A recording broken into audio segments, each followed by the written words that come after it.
Barbados, get up. Good morning, Barbados, good morning.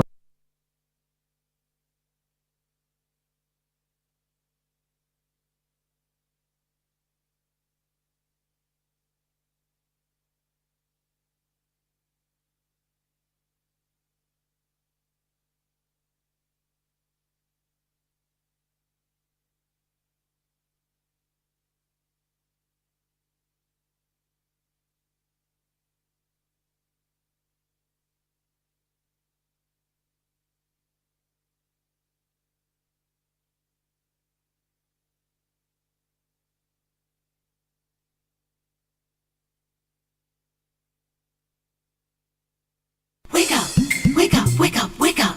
Barbados, get up. Good morning, Barbados, good morning. Good morning to you. Good morning, morning, morning, morning. Good morning to you. Good morning, morning, Barbados, good morning. Good morning to you. Good morning, morning, Barbados, good morning. Wake up, wake up, wake up. Morning to you. Good morning to you indeed and welcome to Wednesday the 23rd of April 2025. I'm Pearson Bowen. Wonderful having you company. Welcome to today. And so as I welcome you to today, I hope that it makes a wonderful opportunity for you to do something good for someone as well. So don't waste your time. Use your time wisely to make a difference. Stop to think for just a moment what it is and where it is that you can have a strong impact in a positive way, and do so. Welcome to all of you watching us on our streams on Facebook and YouTube and our website cbc.bb. As always, good morning wherever you are. Welcome, and indeed talk to us as you talk among yourselves as well. Share your questions, your comments. We love to engage with you, so don't hesitate to do so. And if for those of you who have an idea, or if you know of someone or something which you think we need to share on the show, then send us an email. Simple Simon makes that. Pamela met him. So send us an email at morninbarbados@cbc.bb. morninbarbados@cbc.bb. And already I'm saying thank you for partnering with us on this. Now today being Wednesday the 23rd, is the first day to school for the children. Yeah, so for those of you who have been languishing in bed a little longer, generally, school children are back into school today. So you better get cracking all right now, because the roads will look a whole lot different from how they looked for the last few weeks while they were on their holiday break. So schools resume today for students and teachers, and so just expect a change in traffic flow. To you, Slender Glenda, a wonderful Wednesday to you as well. She says good morning to everyone home and abroad. Audrey Gittins, good morning to you as well. May your day also be a good day.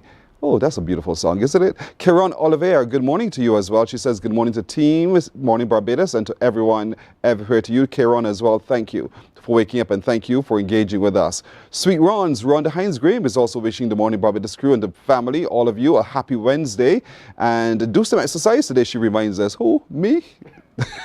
You make it a sport, girl.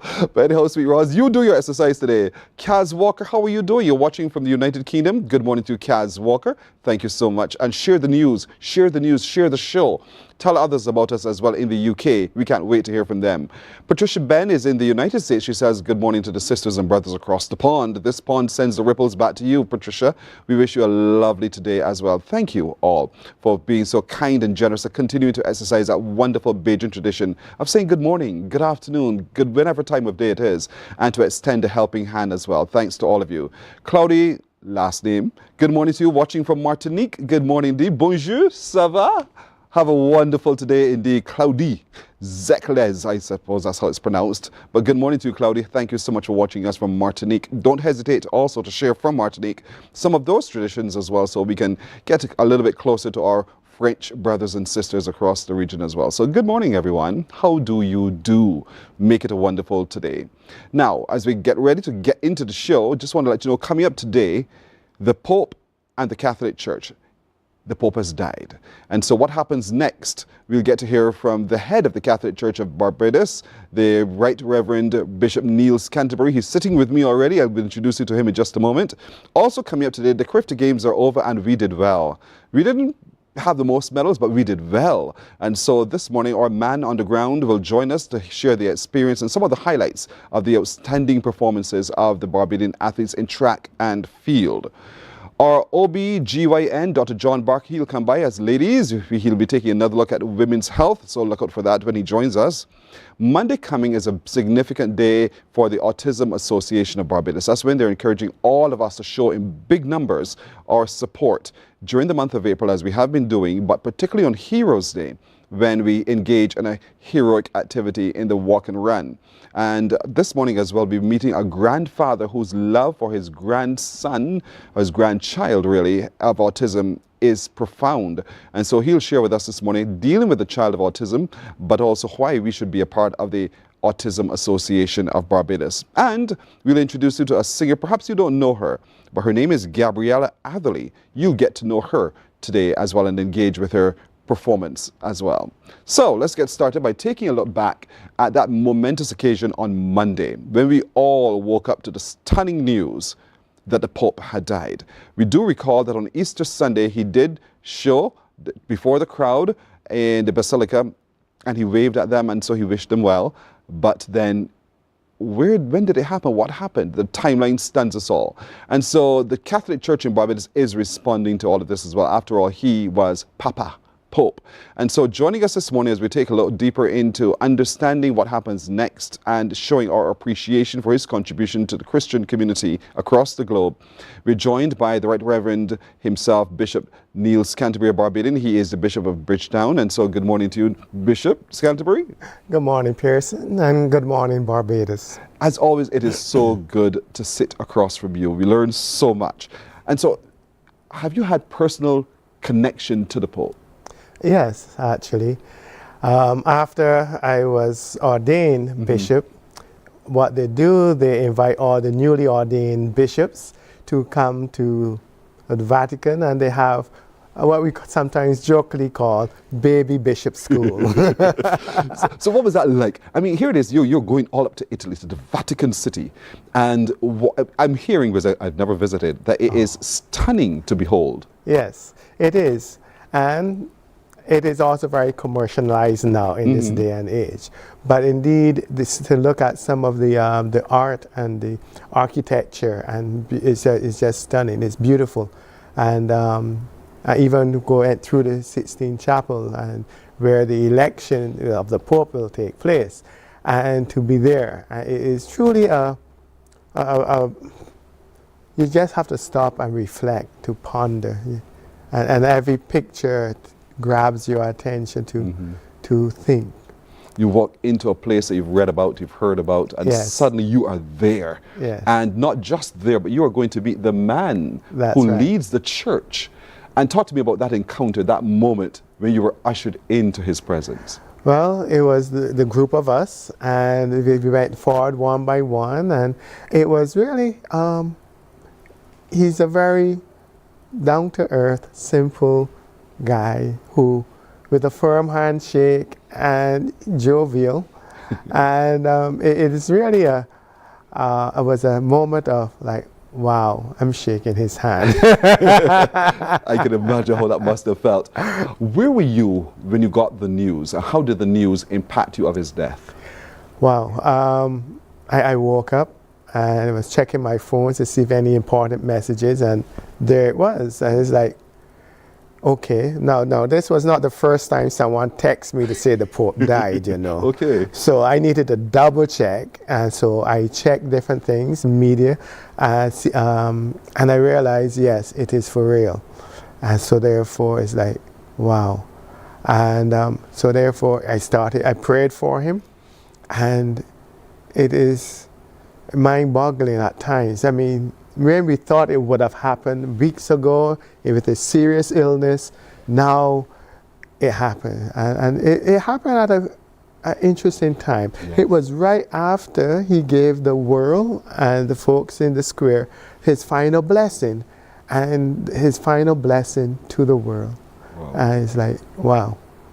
It was almost supremely timed, and it happened during Holy Week, his descent, so to speak. It's just phenomenal how it happened, and you feel the power of God's hands on that moment indeed, because he was a man of God. Yes. But for a lot of people who sit in ignorance, we know him as the Pope. Yes. Because we didn't get too close to him, we don't quite know his story.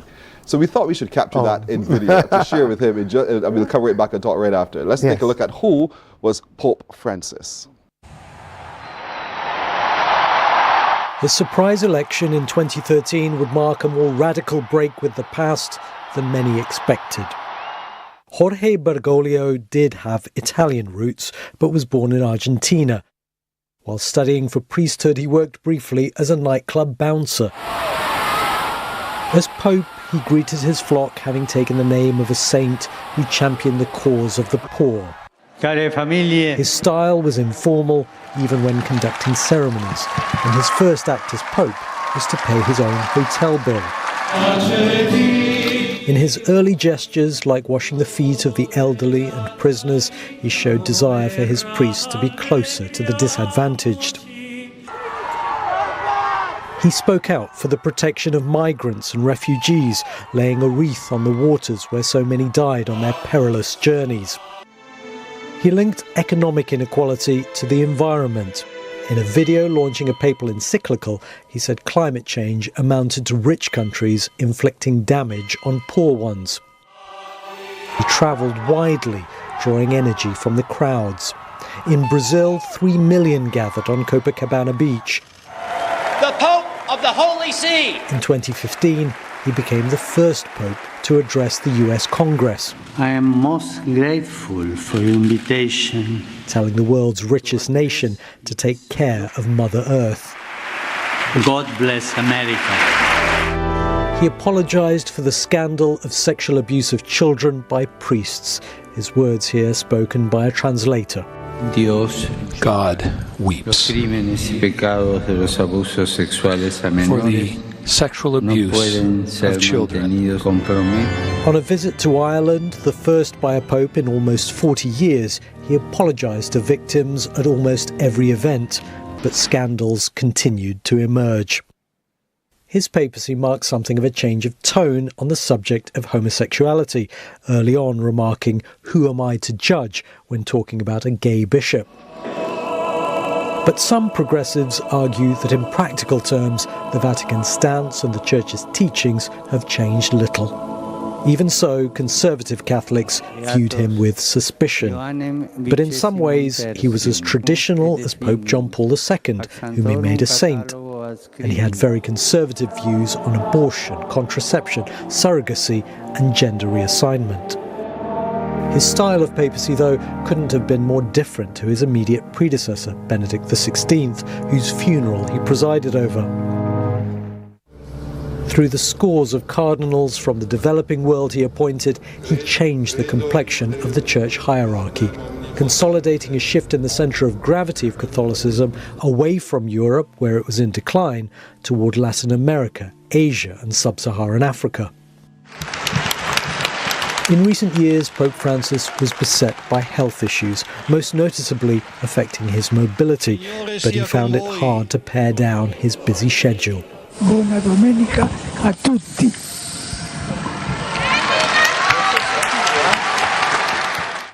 He was, above all, a pastoral pope, a man of humility who preferred the fellowship of ordinary believers to the trappings of ecclesiastical status and power. Aline McBull. Throughout the day, tributes have been paid from all around the world. King Charles, one of the last people to meet the Pope during a visit to Rome 2 weeks ago, said His Holiness will be remembered for his compassion, his concern for the unity of the Church, and for his tireless commitment to the common causes of all people of faith. The flag above Buckingham Palace has been lowered to half-mast. The Prime Minister, Sir Keir Starmer, said Pope Francis was a pope for the poor, the downtrodden and the forgotten. He never lost hope for a better world. In the US, President Trump ordered flags at the White House and on government buildings to be lowered. He paid tribute to the Pope during an Easter egg hunt in Washington, appearing on a balcony with his wife and a giant rabbit. He was a good man, worked hard. He loved the world, and it's an honor to do that. President Macron spoke of the pain felt by many. Des plus vulnérables, des plus fragiles. He's been at the side of the most vulnerable and fragile, with a great deal of humility and a very special sense of humanity in these times of war and brutality. Thousands of Catholics across the world have been attending special church masses to mark the death of the Pope. Our World News correspondent Joe Inwood reports. In Buenos Aires, Catholics have lost more than just their spiritual leader. Some have lost a man they considered a friend. Maria says she met Pope Francis at her moment of greatest need. Today feels like a day of mourning. To me, Pope Francis became family from the moment I met him. All I ask now is that he may rest in peace. News of Pope Francis's death broke overnight in his native Argentina, but within hours, Mass was being held at the cathedral he once presided over. I believe he made a great effort to make it to Easter, which is the great celebration for Christians. What gives Christianity its meaning is the resurrection. That was a message repeated at special services held all around the world. In the Philippines, home to one of the world's biggest Catholic populations, his humility was a source of inspiration. When he became Pope, we are all awed by how humble he was, and he continued humble throughout his ministry. He was the first Pope to have come from the Southern Hemisphere, the first non-European for hundreds of years. In India, they celebrated the life of a man who preached poverty and practiced what he preached. In Nigeria, it was a moment for celebration as much as sorrow.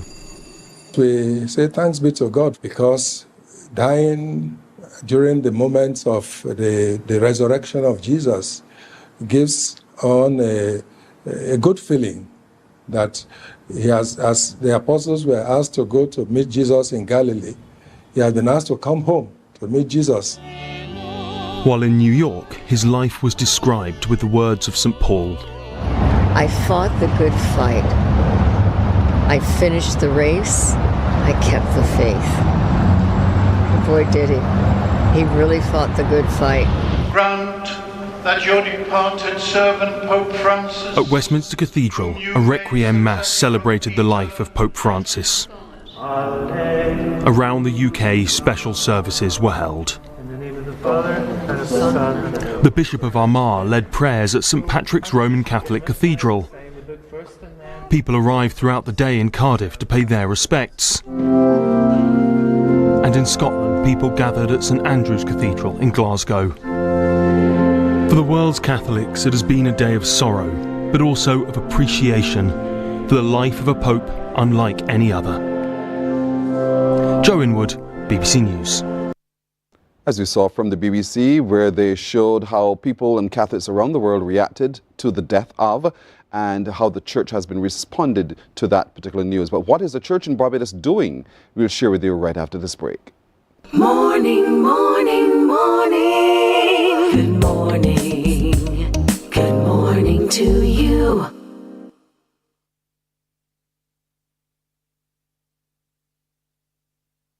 God will not give you a job. God will not call you to do something and then not give you the capacity to have it, to make it happen. He will give you the resources, he'll give you the people. Not only will he equip you with ideas, but he will equip you with favor, as he did Nehemiah. Turn on the latest episode of Infinite Possibilities, only on CBC TV8, every Sunday at 1:30 p.m., sponsored by Covenant Life Teaching Center. Welcome to Nature's Discount, the ultimate health food store. At Nature's Discount, we have thousands of quality products at great prices. Hi guys, Dottie here with Nature's Discount, and today we are talking about Solar Ray Microbiome Probiotics and why you should be taking them. And we have well over 3,000 amazing products to help you get healthy. For your health tips, tune in to CBC TV8 every Monday, Tuesday, and Thursday for Nature's Discount, sponsored by Get Healthy Incorporated.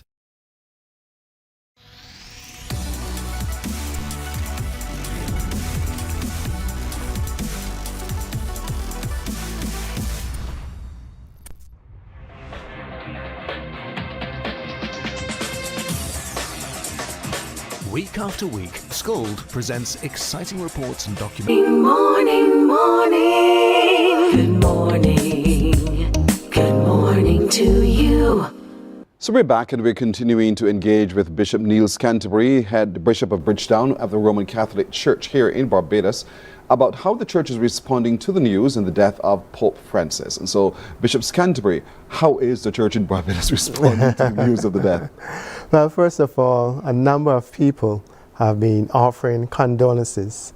I mean, they've been texting, they've been calling, they've been sending emails, and it is truly appreciated. And I appreciate all your condolences and your prayers, and thank you very much. And so therefore, what we're going to have this evening at 5:30 at St. Patrick's Cathedral is a Requiem Mass, a Mass for the Pope. And so therefore, I invite everyone to come out to that Mass, 5:30 p.m. at St. Patrick's Cathedral in Gemmett's Lane, and so that we can pray as a family for him. He was such a global figure who interacted with all faiths, really. And so while the Requiem Mass is going to be held at the St. Patrick's Roman Catholic Cathedral, it is not just for Catholics. Correct. Very true. And this is why everyone is invited. What do you see to be his legacy and the ways that he's impacted change in the Catholic Church? Oh, wow. He worked, or he desired to work. He wanted an improvement where the poor was concerned and those who were on the margins. And he will always be remembered for that. Those who we kind of push to the side or we think little of, he indeed had a big heart for them. And in so doing, he really and truly somewhat lived like St. Francis, a care, a love for the poor. And like St. Francis, who also cared for nature, he also cared for nature as well. And so therefore, Pope Francis is really truly remembered as a humble pope who cared for the poor, a pope for the poor. And that's important to Christians today, not just Catholics alone, but to live your life in such a way that you align with what God made for you to do, which is to care for those who are helpless and humble at the same time as you go about it. Yes. One of the things I remember was one of those instances, because he liked to touch hands and he was among people. You remember the time a lady held out his hand, pulled him back, and he just snapped. That, I think, for the rest of the world, showed how human he was. Yes. Because I think it was a natural response. All of us would have probably done the same thing. Say, let go of my hand, you know. It was a little rude, but nonetheless, that's the man who connected with very human, connected with the child and the adult. Yes. And so we remember him fondly. The service is at 5:30 this afternoon. Correct. In the Cathedral Church, Roman Catholic Cathedral on Gemmett's Lane. And so we want all of you to come. It's a Requiem Mass. What is that? It's a Mass celebrating his life and his contribution with music and scenes and readings and I suppose. Yes, it is for us a typical funeral Mass without the body. The body is not present, and that's why it's called a Requiem Mass. And we will have a picture of him. We will have our Easter candle present and everything there. And it's with music, the readings, everything. It will be, I don't think he'll ever be forgotten dying on Easter Monday, if not for any other reason, for that significant moment alone. And as I said before, it was almost following the trajectory of Jesus' life, where Jesus rose on Easter Sunday, but the Pope died on Easter Monday. Yes. And so for a lot of people around the world, it was significant and symbolic. How did you view it? I also see it as a sign. I think it was, for me, I think it's a great day to die on. Easter time, the resurrection, right? Yes. And so therefore, it was, he came and he probably, maybe he felt a sense that he was going. And so therefore he kind of maybe pushed himself to do additional stuff, to do the typical blessing at Easter time. And for me, it is something to reflect on yes, the day that he died, the fact that it was Easter. Because for us, Easter is not just one day. It is the whole 8 days, the octave of Easter.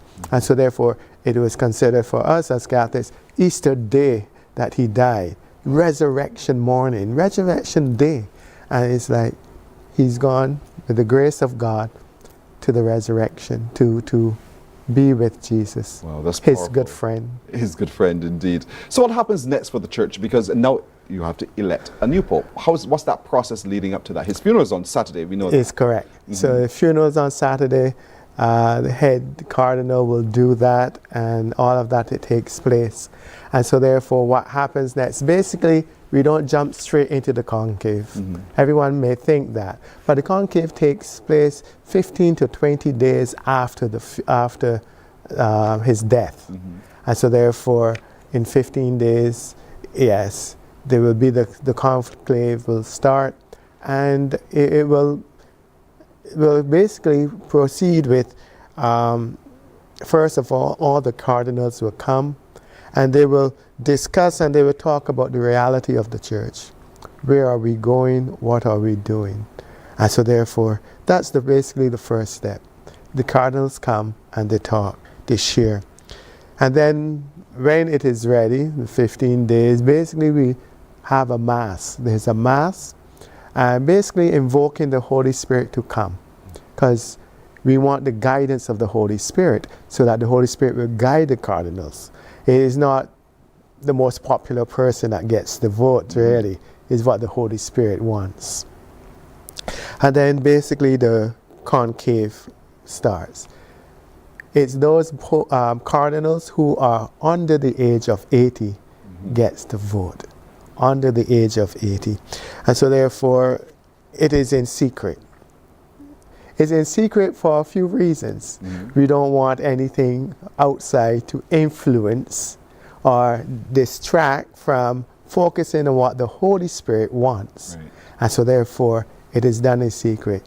There's no newspapers coming in, there's no cell phones, there's nothing. And so therefore, it is there. We also want to protect the integrity of the vote. And so therefore, that takes place. What happens is, as the cardinal goes into the 16th chapel, and there is a priest who gives a final talk. Basically to help them to really focus on what God wants and not what you want. To focus on doing God's will, where God is calling the church to be. And so therefore, he would basically do that, and after that he leaves. Everyone else leaves. Everyone except for the cardinals who are voting leaves, and then basically we proceed from there. So they discuss about the qualities of the Pope, of the future Pope, what kind of person we're looking for, that we're looking to help guide the church. And then the voting begins. And so each person will write the name on a paper and puts it up. I will also have to add that there's an oath that is taken for the secrecy. So you have to have 2/3 of the votes to become the Pope. And if you don't have the 2/3 of the votes, all those votes will come together and they are burnt. They add a particular chemical or mixture or something to get the color, black, black smoke. The black smoke. No decision made, black smoke. That's correct. And then after that, they come back and they vote. They do 4 votings in the day, 2 in the morning and 2 in the evening. And if there is a Pope, what happens is that the votes are gathered, something else is added, and you have the white smoke. I got you. Do the potential candidates get to canvass? I'm just wondering, I know it's a secret, but they're going to go and say, hey, vote for me. I'm not sure if you did. Do they do that? I hope not. I hope not. If it so happens, maybe the Holy Spirit is guiding it that way. But I hope not. Yes, yes. I truly hope that the person is humble enough to indeed encourage someone else. Just like I didn't vote or encourage the nuncio to select me to put my name. No. It doesn't go. Just out of curiosity. And so here it is now. In the meantime, who runs the Catholic Church? Who heads it? Well, there are a number of different groups. The cardinals, basically. And there's a head cardinal. There's one for the Rome, the Vatican. And so therefore he is doing that. And so that's something, it's not going to be a long period. And so therefore that will probably be taken care of. A selection of the new Pope will be in a couple of weeks' time. So in the meantime, a head cardinal administers the organization known as the Catholic Church. And then hopefully in that short order, we'll know who the new Pope will be, and then he assumes responsibility from there on. But the service is this afternoon, 5:30? Correct. Roman Catholic Cathedral on Gemmett's Lane. 5:30 is for all faiths, everyone, Catholic and un-Catholic, to be there to celebrate the life and times, the Requiem Mass of His Holiness Pope Francis at the Roman Catholic Cathedral on Gemmett's Lane. 5:30 begins. Am I looking at the digital booklet that you're talking about? Yes. I believe this is. Requiem Mass, yes. That's this afternoon. And then the service for his body will be on Saturday. And I'm sure Barbadians and Catholics around the world will be glued in to watch that process as well, because it is 10 o'clock in the Rome time, 4 o'clock our time. Barbados PM time. time? No. 4 a.m.? 4 a.m. Okay. Resurrect yourself at 4 a.m. on Saturday to watch it indeed. And so, but it's I'm going to use the word spectacular deliberately because it is good. The pomp and pageantry surrounding his final journey is going to be quite stunning. And already laying in what's the name of this, the church he's in now? I can't recall it. I just saw it in the news a moment ago. But he is right now laying in state. And so there are people who are processing to see his body, and to give honor to who he was and to pray for him and his soul. And so that's happening as we speak. And then on Saturday, the funeral. But today in Barbados at 5:30, we're all heading to the Roman Catholic Cathedral for the Requiem Mass, remembering the life and time and the contribution of Pope Francis. It begins at 5:30, and then we go from there. Remember, the process now starts shortly after the funeral service for the selection of the new Pope. And we shall do so because we'll all be keeping our eyes on that little chimney for the white smoke. You know, it tends to go through some moments of black smoke for a little while because they're trying to find it.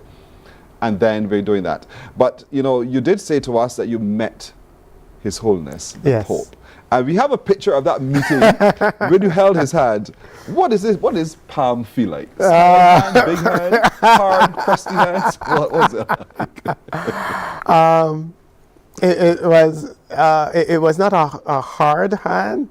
I mean, he doesn't do a whole lot of work except maybe turn some papers and do a little writing. But he was basically, it was a firm handshake. It was a firm handshake. It wasn't a soft.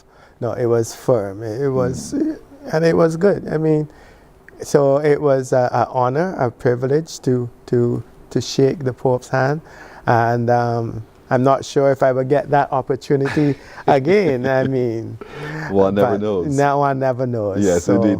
But for us, it was a signal moment as well. A Barbadian man got to shake the Pope's hand. A Barbadian Bishop of Bridgetown, Barbados, indeed. A Barbadian Neil Scanterbury. Bishop Scanterbury, as always, good sitting across from you. Thank you for joining us this morning and explaining for all of us what is happening, why it happens, how it happens, so that it is no mystery to anyone what to expect as well. And we encourage you, once we know who it is, to come back and talk to us a little bit about who it is, you know, as well. Because we do know there's some men of color who are contending. As a matter of fact, a man from Africa. A couple of them from Africa. Yeah, who's considered to be the lead candidate at the moment. I know we can't influence the vote. It's in secret. But we shall keep our fingers crossed. We may have the first black man as Pope. We never know. Well, no, there were early in the church, there were some black popes. And so therefore, it's not all Italian, but so we are truly, if it becomes that way, because we never thought we would have had someone from South America. Yeah. And so it was good. and maybe, the church is indeed is opening, and we give God praise and thanks. So it calls for all of us to pray and ask the Holy Spirit to guide the cardinals in this election. And it doesn't become for me, but it becomes for the church. I always take a bigger look at the bigger picture of the church, what the church needs, and we pray for that, for the guidance of the Holy Spirit.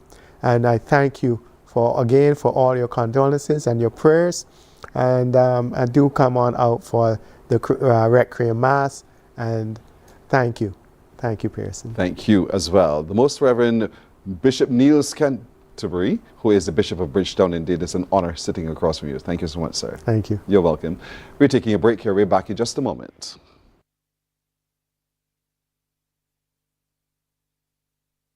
Morning, morning, morning. Good morning. Good morning to you.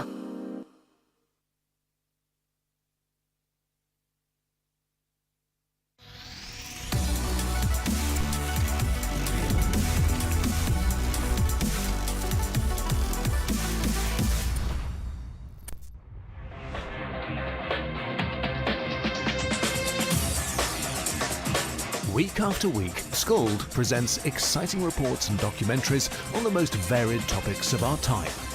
Spectacular developments and innovations, lifestyle and trends of tomorrow, mobility and tourism, health news, highlights from art and culture. Each contribution grabs the viewer with extraordinary images and stories, and takes him into fascinating worlds which he experiences here exclusively and up close. We're there when companies and specialists develop super satellites for a global network in space and can look behind the scenes. Scold is a window to everything that is there or is yet to come. Fly with us through time to better understand today and tomorrow. You've always wanted that. Scold, a look into the future.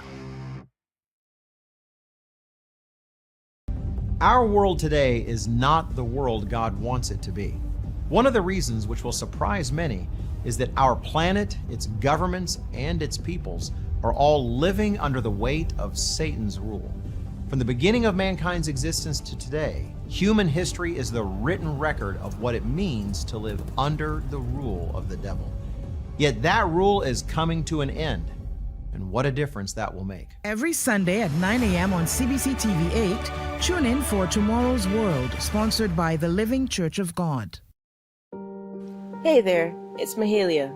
I want to share something that might be really helpful. If you're feeling anxious, overwhelmed, depressed, or lonely, and have no one to talk to, call Lifeline Barbados. We all face struggles at times in our lives. You're not alone. There's no need to feel ashamed or embarrassed. It's okay to reach out for support. Lifeline Barbados is completely confidential. No one else will know you called. They're there to offer a caring ear and guidance without judgment. And fellas, I want you to know asking for help is a true sign of strength. It takes real courage to reach out. You can also call Lifeline Barbados if you're worried about loved ones who are struggling and you need advice on how to support them. There's a saying, a problem shared is a problem halved. But not everyone has someone they can confide in. That's why Lifeline Barbados exists, to be there for you or someone you care about during tough times. Save this number. Lifeline Barbados is just a call away. Remember, you can reach out whenever you need to talk.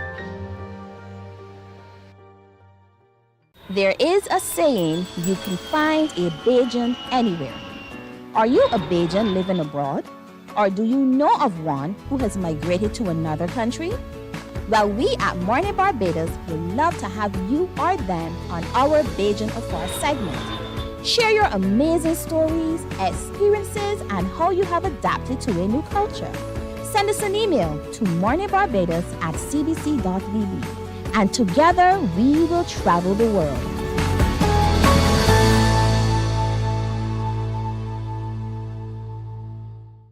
Some ask, what makes Barbados so special? We at Mornin Barbados say it's you, our exceptional youth. You are talented, resilient, and inspirational. You are the epitome of the Barbadian spirit, testing the boundaries of your creativity. If you are an entrepreneur, artist, baker, designer, author, or have done anything you think should be highlighted, email us at morninbarbados@cbc.bb. Let us show the world our exceptional Bajan youth. The Ministry of Youth Sports and Community Empowerment's Bridges television series is back. Join us every Wednesday at 8 p.m. with a repeat on Saturdays at 5:30 p.m. on CBC TV 8. Don't you miss it. God will not give you a job. God will not call you to do something and then not give you the capacity to have it, to make it happen. He will give you the resources, he'll give you the people. Not only will he equip you with ideas, but he will equip you with favor, as he did Nehemiah. Turn on the latest episode of Infinite Possibilities, only on CBC TV 8, every Sunday at 1:30 p.m., sponsored by Covenant Life Teaching Center. Welcome to Nature's Discount, the ultimate health food store. At Nature's Discount, we have thousands of quality products at great prices. Hi guys, Dottie here with Nature's Discount, and today we are talking about Solar Ray Microbiome Probiotics and why you should be taking them. And we have well over 3,000 amazing products to help you get healthy. For your health tips, tune in to CBC TV 8 every Monday, Tuesday, and Thursday for Nature's Discount, sponsored by Get Healthy Incorporated.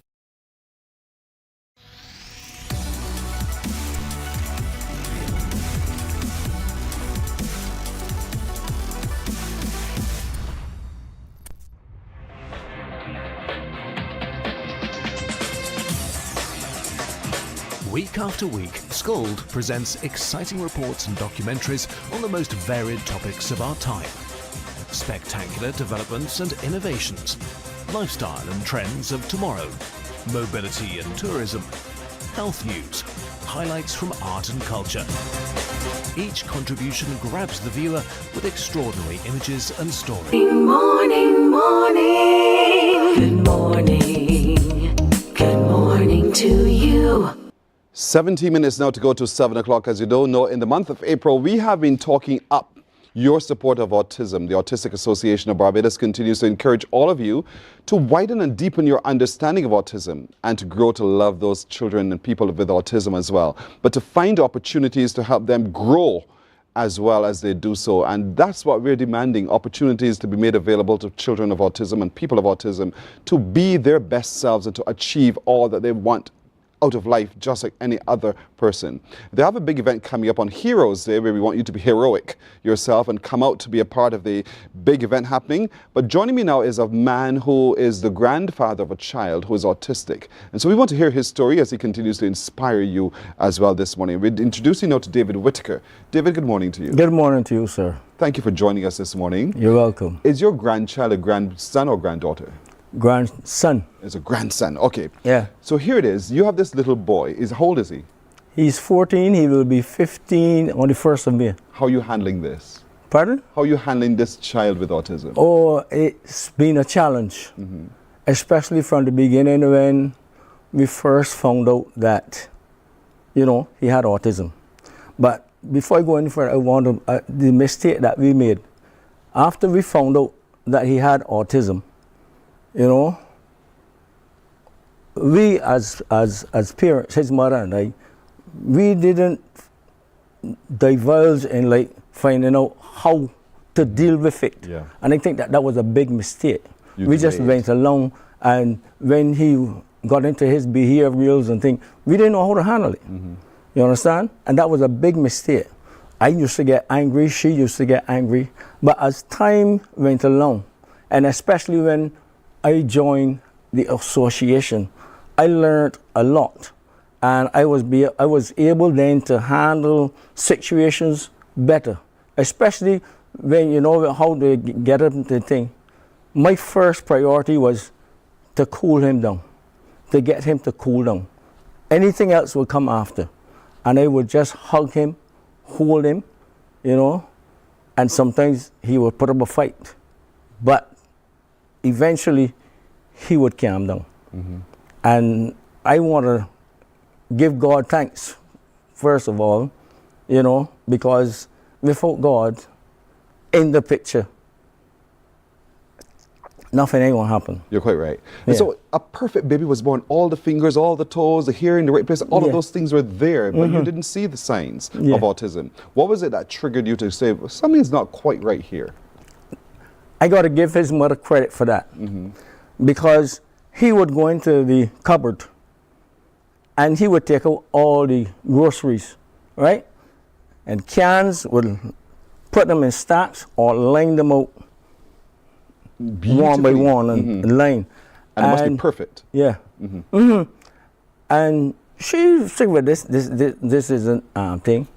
So she went online and figured out, you know, and she got the information. And then it started there. And we were able to get him onto the Children's Development Center. And thank God for that too. And that's how we found out that he was autistic. And then you said you delayed reaction and responses, but nonetheless, you started nonetheless. And so what's the journey been like in trying to get him into programs so that he can learn and cope, those kinds of things? Well, the journey was kind of difficult. But the first school he went to was Maria Holder.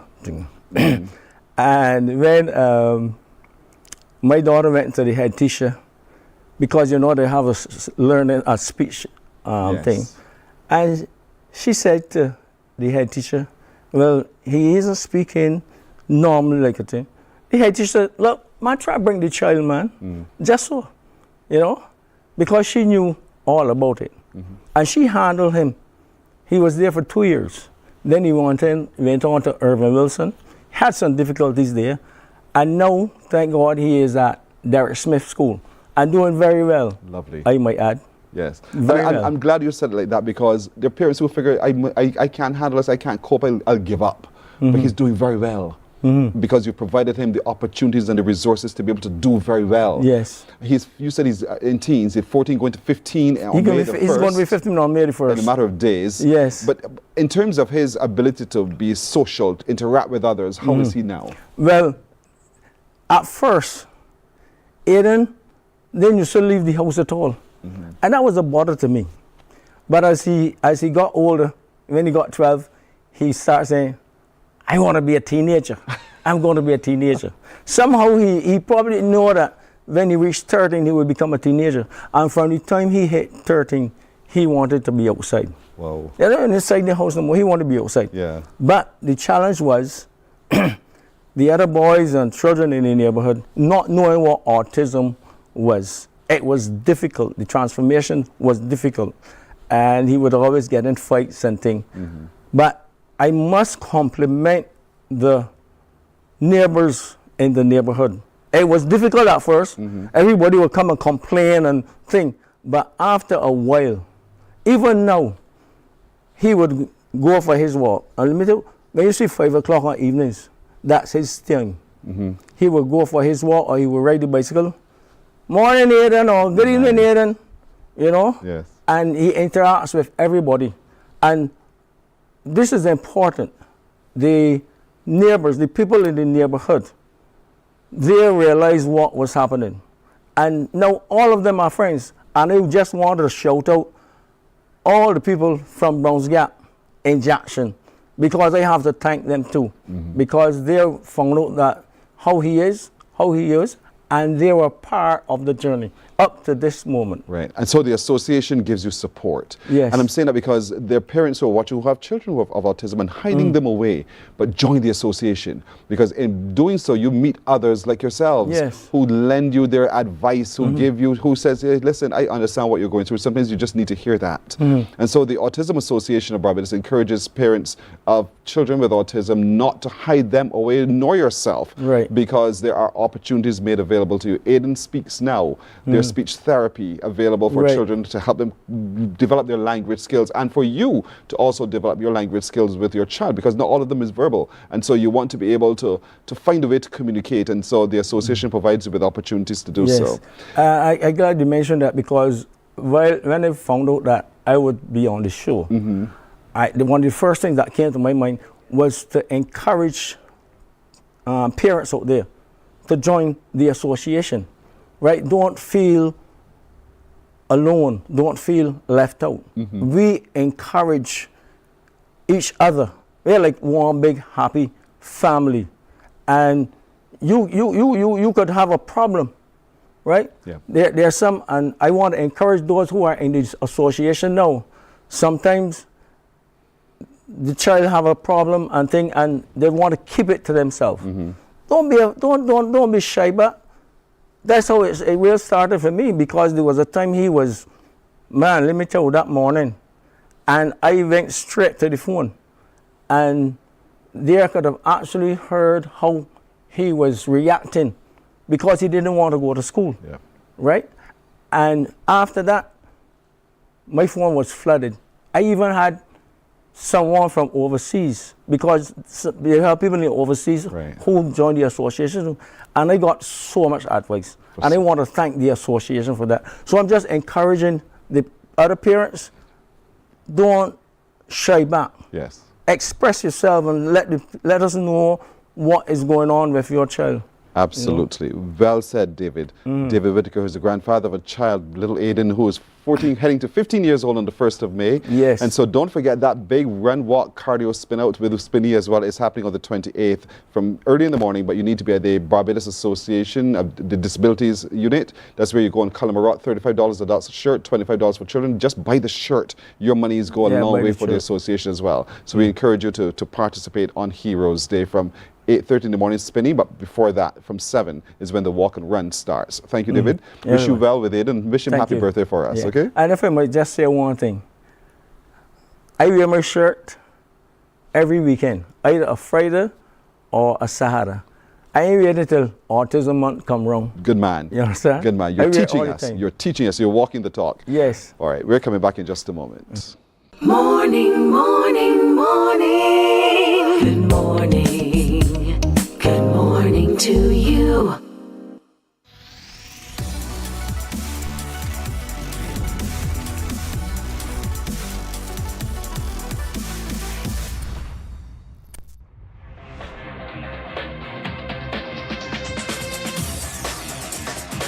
Week after week, Scold presents exciting reports and documentaries on the most varied topics of our time. Spectacular developments and innovations, lifestyle and trends of tomorrow, mobility and tourism, health news, highlights from art and culture. Each contribution grabs the viewer with extraordinary images and stories and takes him into fascinating worlds which he experiences here exclusively and up close. We're there when companies and specialists develop super satellites for a global network in space and can look behind the scenes. Scold is a window to everything that is there or is yet to come. Fly with us through time to better understand today and tomorrow. You've always wanted that. Scold, a look into the future. Our world today is not the world God wants it to be. One of the reasons which will surprise many is that our planet, its governments, and its peoples are all living under the weight of Satan's rule. From the Morning, morning. Good morning. Good morning to you.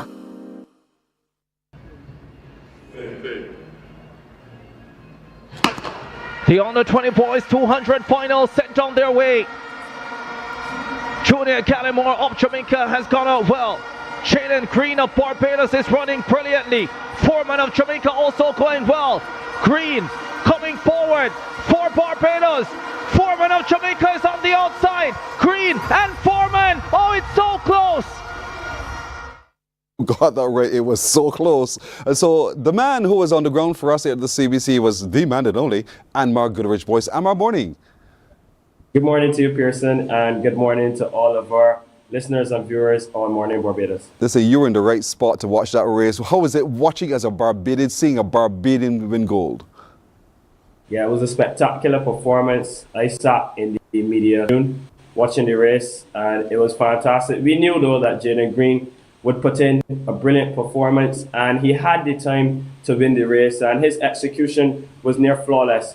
He flew off the curve, and from the time he got into the straightaway, there were the two Jamaicans there, Tyrese and Gillimore, but Jaden Green prevailed and got to the line 20.93 seconds. Fantastic. And he's the first Barbadian since 2015 to win the gold medal in that event. The last Barbadian was Mario Burt, and such fantastic for him. You know, he joins the likes of Burt and Obadeli Thompson as two Barbadians who won that event at the Carifta Games. Describe for me your view of the Barbados performance at Carifta overall in track and field. Yeah, definitely an improved performance, Pearson. If you do the comparison to last year in Grenada at the Karani James Stadium, Barbados won 5 medals. This time around, Barbados have captured 14, and it is the biggest medal haul since for a long time. And the last time Barbados got into double figures was in Kingston, Jamaica, where I believe we won 11. Now, Barbados coming back and winning 14, fantastic. In my opinion, if you look at the scope of the team, we had a number of fourth positions as well. So this medal tally, 14, yes, but it could have easily been 18, 19 if all of those athletes had medaled in those events. We're showing now the hurdles race with a young lady, Maya Rollins, who came in from university in the West Indies. How did you feel about her performance? Yeah, her performance was quite remarkable. I'll tell you something, Pearson. Maya Rollins actually arrived in Trinidad and Tobago the night before this event, so she didn't have much time to prepare. Came straight from her University of Virginia, and to deliver a performance like this has to be absolutely special. And if you look at this race that we're seeing on the screen right now, she didn't get the best of starts in terms of execution as well. She actually hit, I think it was hurdle 6, but to come back and to be in medal contention and to win silver, absolutely brilliant. Which portends the future looks good for Barbadian athletics indeed. But our field athletes now, has there been anyone who stood out in your from your view?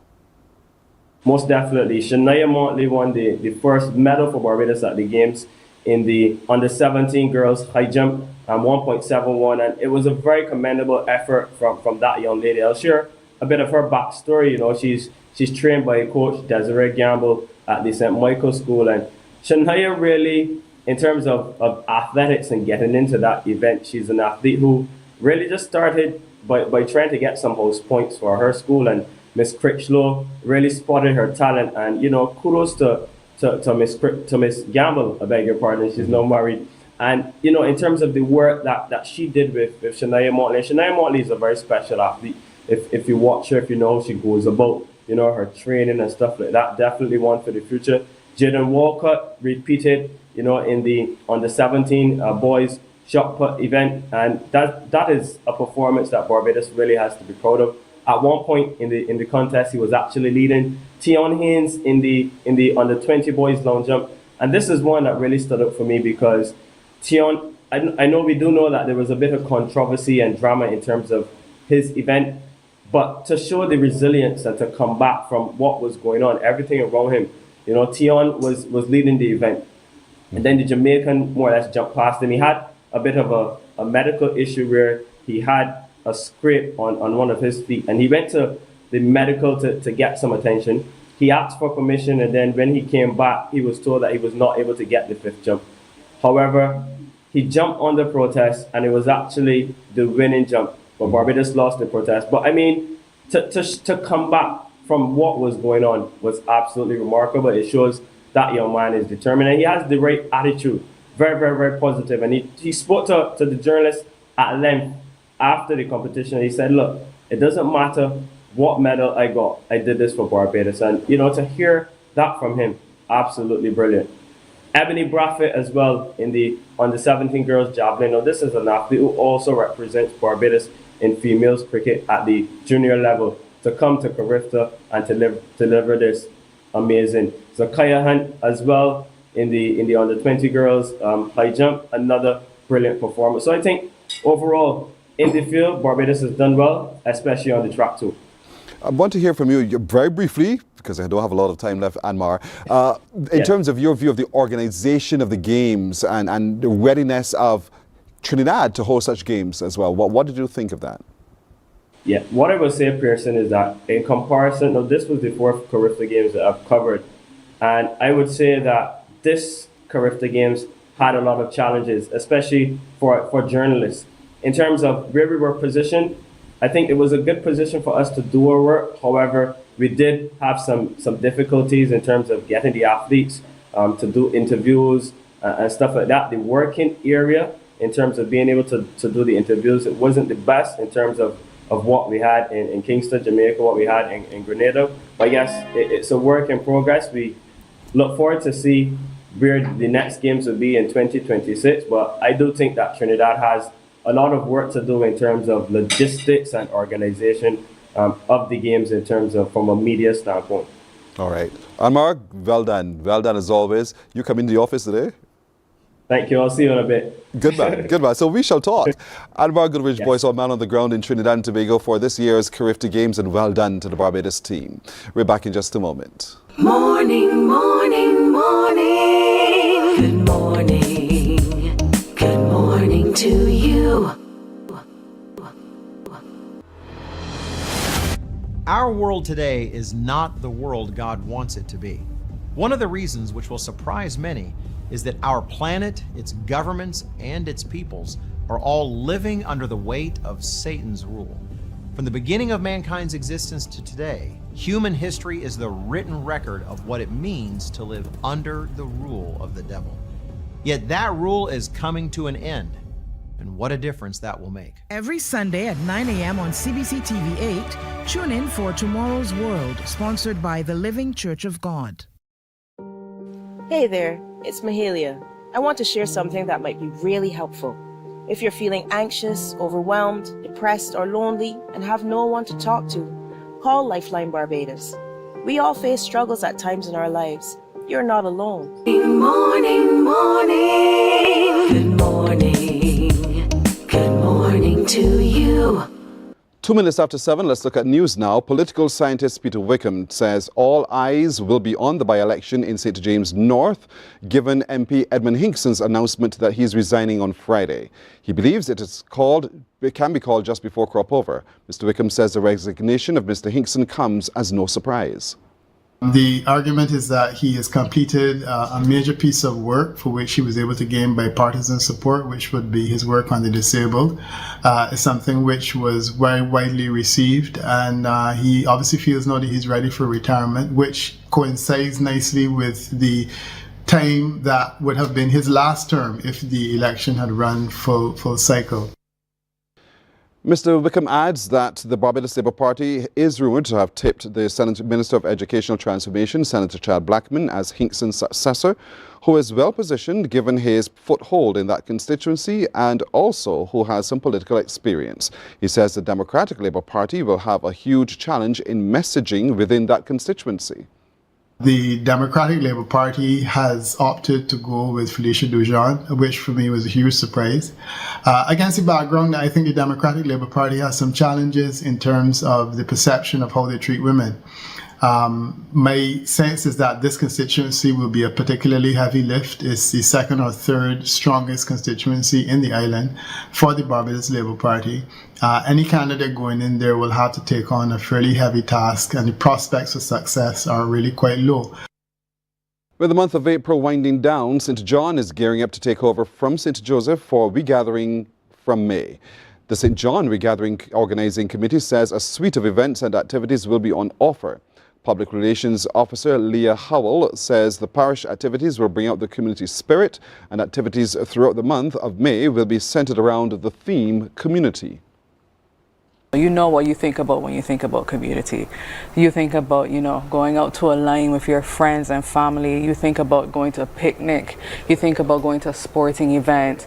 You might think about going to church, and we have all of those happening. Now we'll be starting off May with the BWU partnership that we have for the BWU Family Day and Picnic. That will be at Pool Woods.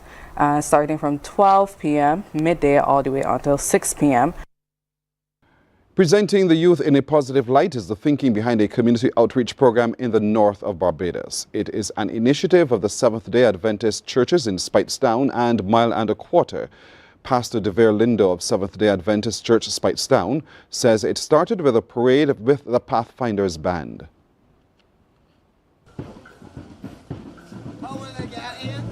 We are highlighting young people and showing that young people still are playing a positive role and getting involved in positive things. We have the Seventh-day Adventist Pathfinder Band and several of Pathfinder clubs from around the country here marching. And not only will they be promoting youth, but they will also be promoting health, because we are also walking with posters, placards, promoting sound health. A Bible seminar is also on the program, and the pastor says relationships would be brought into sharp focus during the series. Pastor of the Mile and a Quarter Church, Carlos Eiffel, says the initiative by the two churches is to promote the positive sides of young people. We are just out in the community showing the positive side of young people. We see what is going on in society, and we want to make a difference. So the march will not only promote health, it will not only promote giving your life to Christ, but it also would promote the whole idea of staying away from violence as well. We see what's happening in the community. The Barbados Carifta team is being praised by Prime Minister Mia Amor Motley after securing its second highest medal haul at the Carifta Track and Field Games. The Prime Minister says all the young participants have done the country proud, including the Carifta swim team, members of who have so far captured 21 medals at the Aquatics Championships, also in T&T. From the lanes in the pool to the lanes on the track, they gave us more than medals. They gave us hope. They reminded us of who we are and what we can do when we dig deep, work hard, and support one another.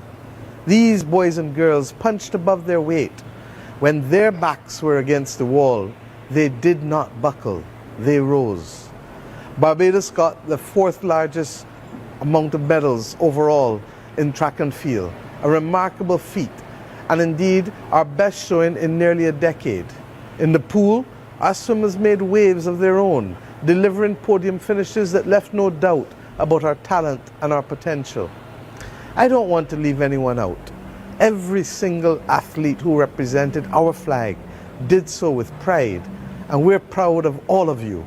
As Prime Minister, I say to you and your families and coaches, thank you.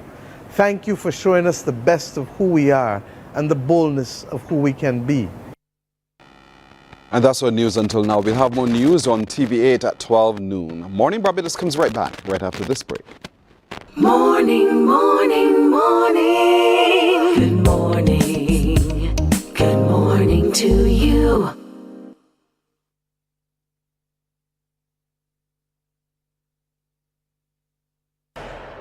Hi guys, do you produce local content? Are you looking for the... Hey there, it's Mahalia.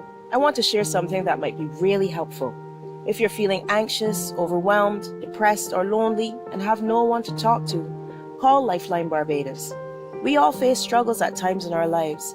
You're not alone. There's no need to feel ashamed or embarrassed. It's okay to reach out for support. Lifeline Barbados is completely confidential. No one else will know you called. They're there to offer a caring ear and guidance without judgment. And fellas, I want you to know asking for help is a true sign of strength. It takes real courage to reach out. You can also call Lifeline Barbados if you're worried about loved ones who are struggling and you need advice on how to support them. There's a saying, a problem shared is a problem halved, but not everyone has someone they can confide in.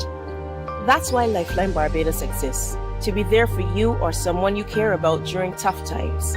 Save this number. Lifeline Barbados is just a call away. Remember, you can reach out whenever you need to talk. There is a saying, you can find a Bajan anywhere. Are you a Bajan living abroad? Or do you know of one who has migrated to another country? Well, we at Mornin Barbados would love to have you or them on our Bajan Affairs segment. Share your amazing stories, experiences, and how you have adapted to a new culture. Send us an email to morninbarbados@cbc.vb, and together we will travel the world.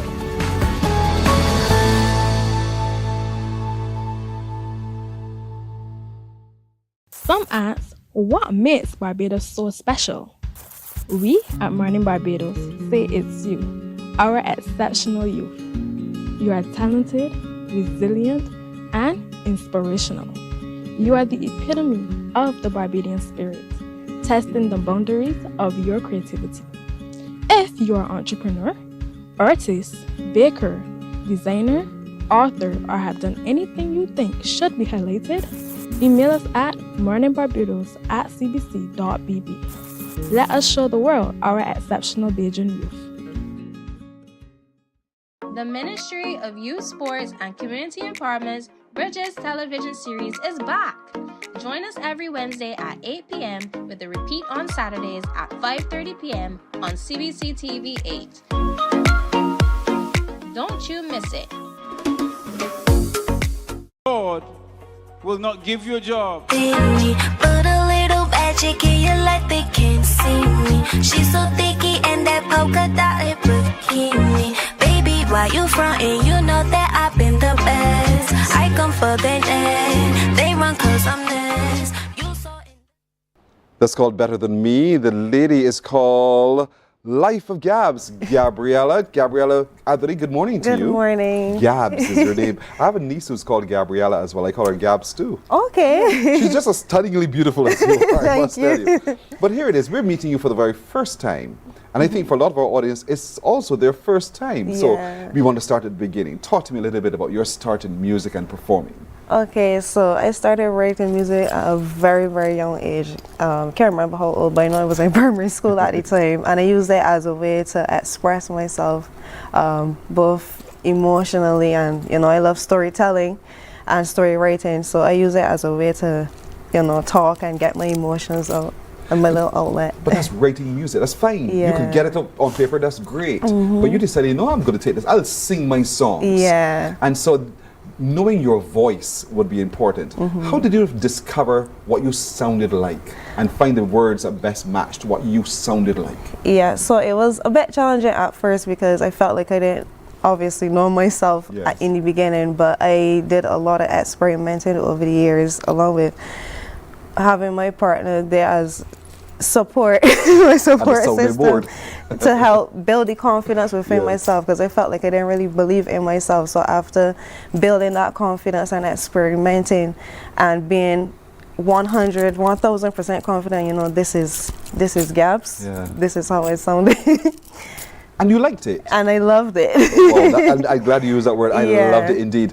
Did you do anything at all with the vocal cords in terms of training or anything like that? Yeah, I've went to a few people over the past years to vocal train, but I always did my own thing, along with, searching on YouTube, watching videos, but I always spend countless of hours, I know everybody have their times when they're in the shower and they're singing to their heart's content, and I just use that every day until, honestly, when I listen back to myself now and listen to myself 5 years ago, is a whole different sound. That's growth, and that's fantastic. You can sing, you can sound really good, but you have to have a look, you have to have a package. In terms of pulling it all together so that you represented who you wanted to be as Gabs, what kind of support did you have in doing so? Well, I always had my own sense of fashion. I remember growing up, I used to mix a lot of patterns. They have this rule where you don't mix stripes and polka dots and all these patterns together, but I did not care. Mix all types of colors. I just love mixing and putting things together. I'm an artist at heart. I love painting, drawing, fusing all different types of stuff together. So again, going back with the confidence, I feel good, I sound good, I look good, so you know. Because you present a package that is interesting, I think, because this is the first time I'm meeting you in person and seeing your video as well.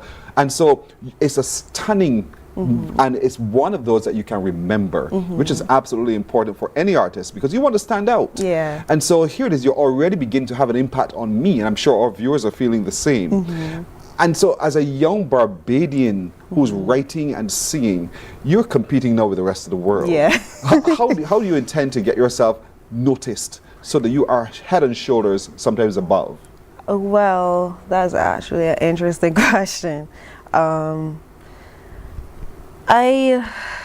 a question. It's going to be marketing. Yeah, marketing is very, very important. Obviously, we live in a world, social media, internet, so I try to, obviously we come from a small island in Barbados, and I try to do different things I'm not accustomed to seeing anybody doing. Obviously, I take a lot of inspiration from the international market as well, so I try to fuse that along with my style, use social media, Instagram, YouTube, you know, musically, the digital world with the music, try to stream it as far as I possibly could, you know, YouTube, Spotify, all the platforms that I could use to reach as much people as I could, not only just locally but international as well. Lord, I hope the best for you, for real.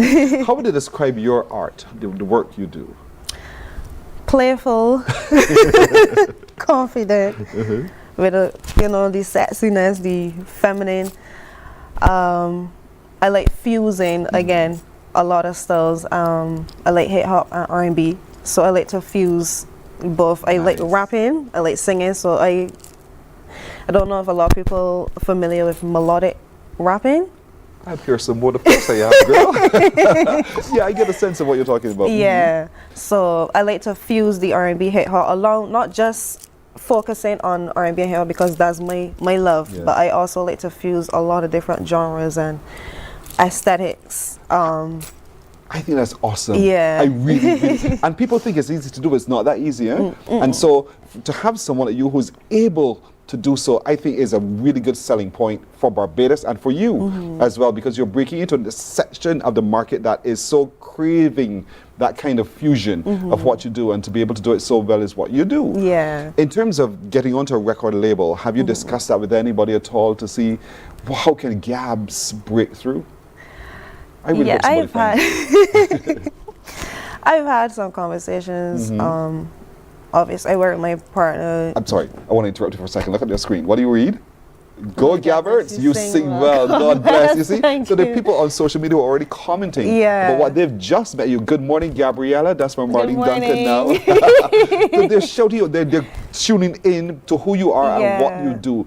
And that is inspiring. So you're telling me you had some meetings with your partner. Yeah, my partner, because we have our own studio at home. So, you know, it's very easy and convenient for me to just get up, go in the studio where I do my own things. But obviously, I'm trying to break out, not locally, but also international, which I feel personally like I would like to take my next step, like not moving permanently across, but doing some campaigning overseas as well. I feel will help me to reach labels outside as well, because obviously my genre of music is not that big and popular here in Barbados, because you know we have soca and like dance, all that stuff. So I feel like personally for me, I would like to leave Barbados and reach you know, that global international market. I agree with you. I agree with you, Gabs, honestly. But to be in this space so that it inspires you,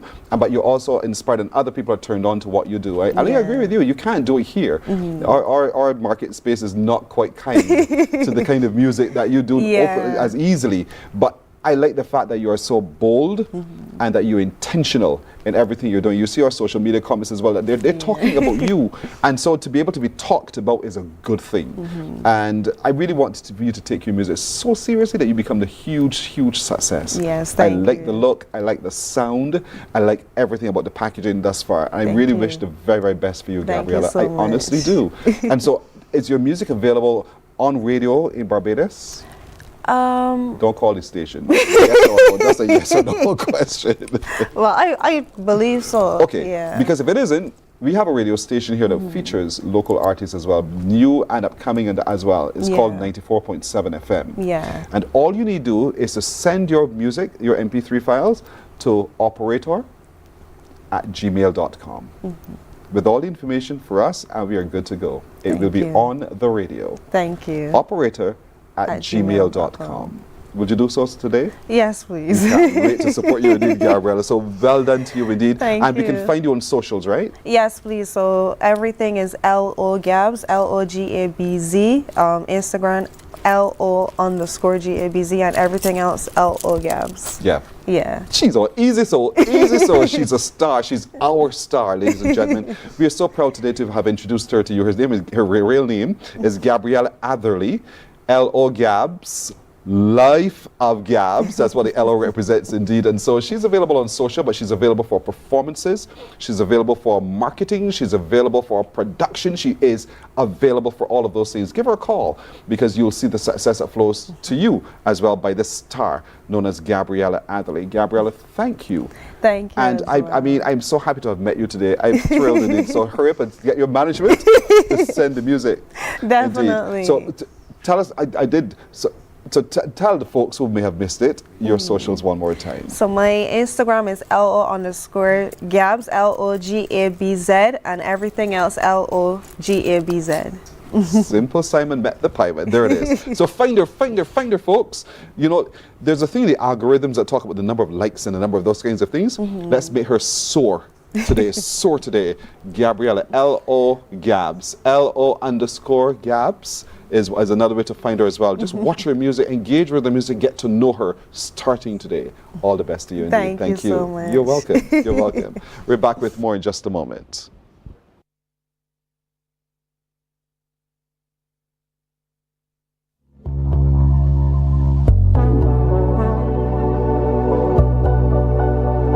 Active by night.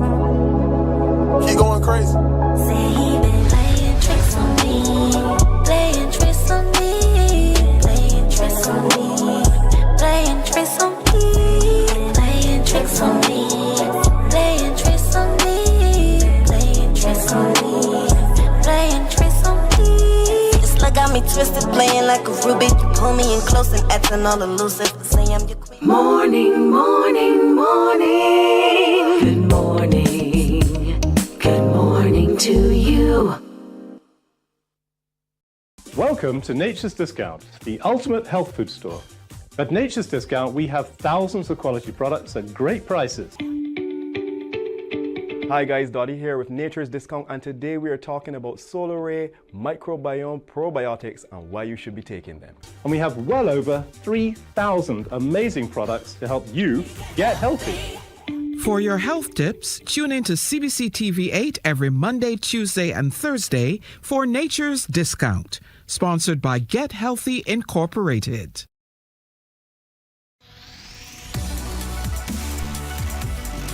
Morning, morning. Good morning. Good morning to you. 23 minutes after 7 o'clock now. The news is Edmund Hinkson is resigning effective Friday. The news is there will be a by-election in the constituency of St. George North. And the man to help us analyze further what this all means is Peter Wickham, our strategist, political scientist, and all of those kinds of things. From France, good morning to you, Peter. Good morning, Pearson. Thanks for the title. It's good to know that that's what I am finally. All of that you are for us anyway. Well, Peter, here we are. Yeah.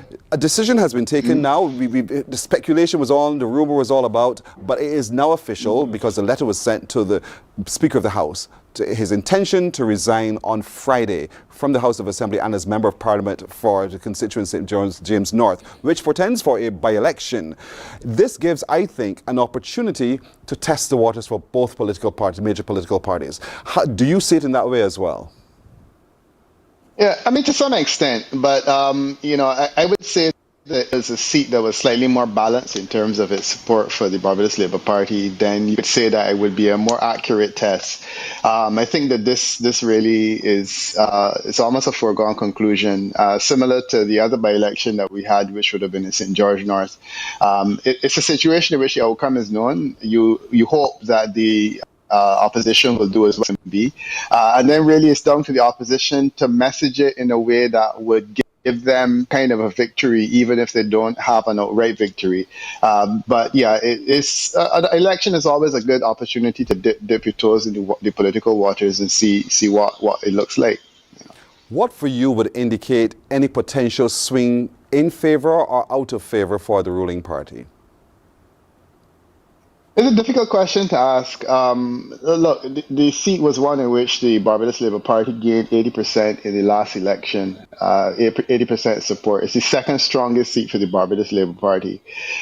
Normally in by-elections, in seats like that, there's a lower level of motivation, so one would assume that the level of support will drop significantly, which was the case in St. George North, that you had a by-election result where the BLP support was quite high, and then you had a general election, and then in the by-election it dropped somewhat. Because that's a normal relationship that you will see. In this instance, I really don't know. I don't want to put my head on the block and give a number, but my sense is that if the Barbados Labour Party were to win the seat narrowly, I would say that it suggests that there are some challenges. But you don't really see a 30% swing in elections. Well, a 40% swing in elections in the Caribbean. And ultimately, that's what you're looking at to have a narrow victory. So that, to me, would be a difficult question to answer. And I'm anxious to hear from the Barbados Democratic Labour Party what their selling point is. In other words, in terms of their own expectations, what for them would be a good performance for them. So I leave it to them to say. And then the Barbados Labour Party, I guess, would also have to say what they're looking at then to be able to win the seat outright. You're quite right when you talked about messaging from one party or the other party. What do you think are the strong points that would come out potentially in the campaign from the Barbados Labour Party, and what could potentially be the strong points from the Democratic Labour Party? Yeah, that's another difficult question. The Barbados Labour Party will want to argue that it's a seat which they have won all but once, and that they will want to continue to hold it. The St. James North constituency is one of the slightly more affluent ones, and they would, of course, want to argue that their ability to hold on to it demonstrates that there's still a level of confidence in the management of the country on their part. So that's the BLP's messaging. That's easy. The Democratic Labour Party would want to argue that any fall in support for the Barbados Labour Party in that constituency is a signal that things are not going well. I think that is probably what they would want to argue, because there will most likely be a reduction in support, because the reality is that from 80% you can't go much higher. I mean, Prime Minister's at 86, but you're not going to get a situation in which the incumbent would be able to go much higher than that. So that, I think, would probably be the Democratic Labour Party's messaging, that they would want to argue that any deterioration whatsoever is a signal. But I can't say that I believe that the rest of us would be thoroughly convinced, but that's, for all intents and purposes, what they would want to argue. Shifting demographics, have you, because you're the pollster, you're the man who views shifts and movements of people and voting habits, have you so far been able to glean whether or not there have been any shifts in demographics that could affect the outcome of the poll? But no, the demographic shifts normally will be reflected in terms of the census, and I can't say that they would be. What we have seen overall in Barbados is a level of decline in terms of voter participation, and I think that would be the most significant thing in the last election, that there was a significant decline in terms of voter participation. Generally, among men is higher. Women tend to be less inclined not to vote.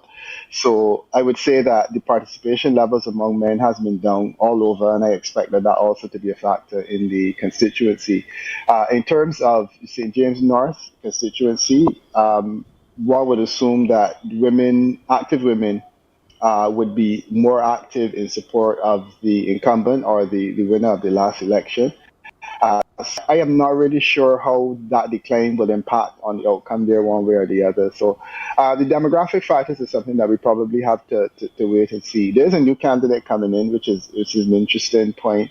And normally when there's a new candidate, there's a level of familiarity that people have to gain. The thing is that in this instance, it's being balanced out by the fact that you have a new candidate on the Democratic Labour Party side as well. So you have two new candidates. So I think that those factors will even out one for the other. And you've gone right where you wanted to go next, but since you've answered that question already, sometimes voters take it for granted that, it's a sure-gone conclusion. There's a danger in that. And I want you to emphasize that danger.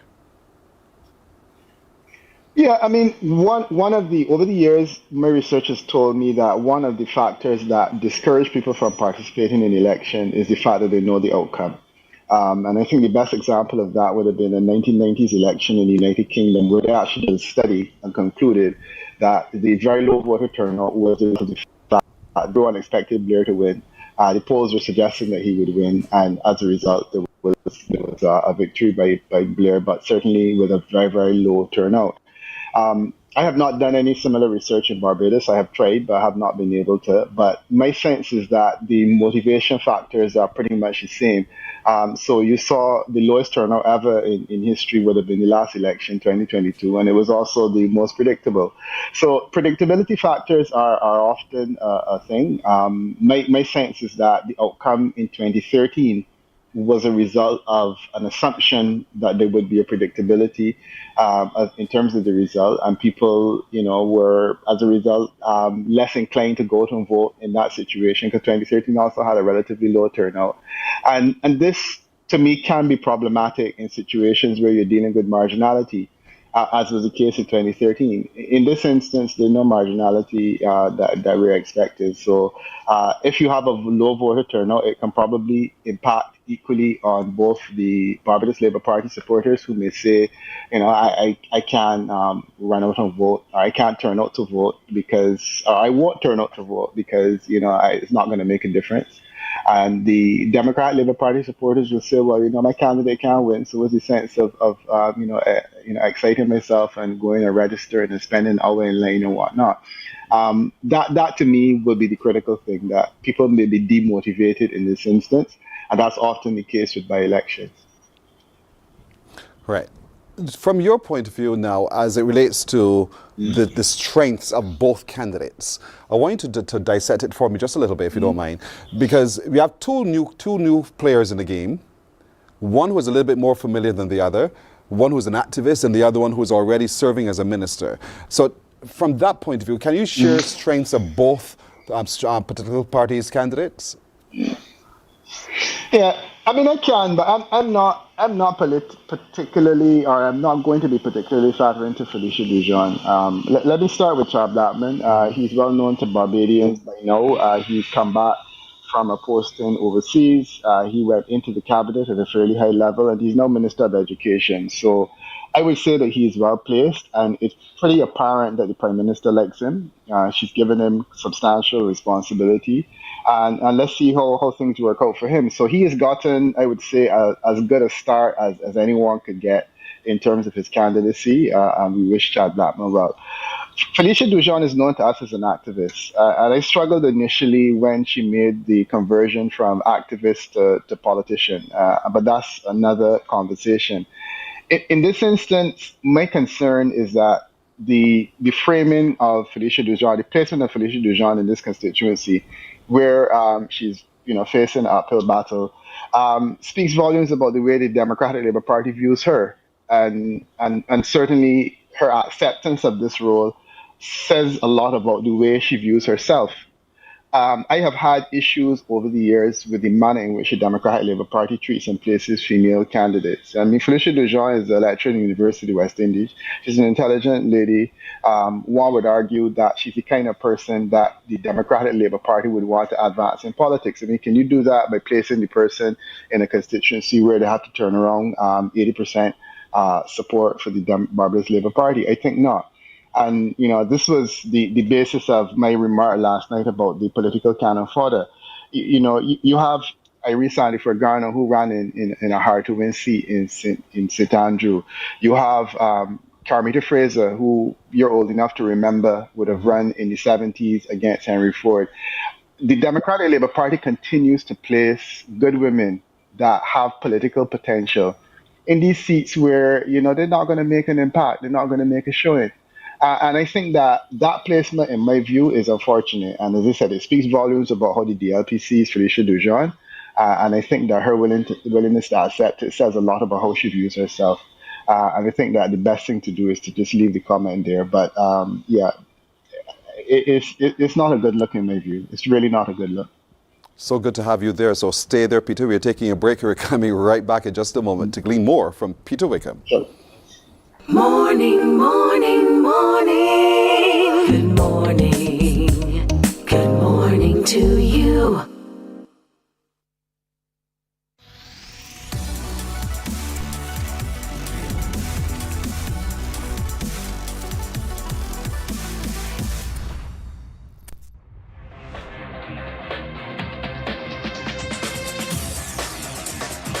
Week after week, Scald presents exciting reports and documentaries on the most varied topics of our time. Spectacular developments and innovations, lifestyle and trends of tomorrow, mobility and tourism, health news, highlights from art and culture. Each contribution grabs the viewer with extraordinary images and stories and takes him into fascinating worlds which he experiences here exclusively and up close. We're there when companies and specialists develop super satellites for a global network in space and can look behind the scenes. Scald is a window to everything that is there or is yet to come. Fly with us through time to better understand today and tomorrow. You've always wanted that.